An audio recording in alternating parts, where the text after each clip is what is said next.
Hello viewers, আসসালামু আলাইকুম। সবাই কেমন আছেন? আশা করি ভালো আছেন। তো বন্ধুরা, আজকে আমি দেখাবো আমাদের হাঁস থেকে আমরা অনেকগুলো ডিম পেয়ে থাকি। শুধু হাঁসেরই না, মুরগির থেকেও অনেক ডিম পাই, আর সেই ডিমগুলো দিয়ে মুরগির বাচ্চা তোলা হয়। আর এই হাঁসের ডিমগুলো আমরা আমাদের খাবারের জন্য ব্যবহার করি।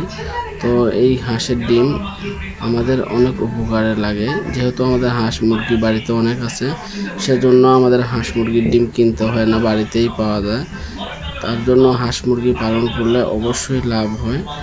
আর এইভাবেই আমরা প্রতিদিন হাঁস থেকে 4 থেকে 5টা ডিম পেয়ে থাকি। আগে বেশি পারতো, এখন একটু কম কম পাওয়া যায়। তো দেখতেই পাচ্ছেন ডিমগুলা অনেকগুলো ফেটে গেছে, আর ডিমের সাইজগুলো মাশাআল্লাহ অনেক বড় বড়ই। আর অবশ্যই আপনাদের বাড়িতে যাদের খোলা মাঠ আছে, উঠান আছে, অথবা বিল সাইডে বাড়ি ঘর আছে, তারা অবশ্যই হাঁস মুরগি পালন করবেন।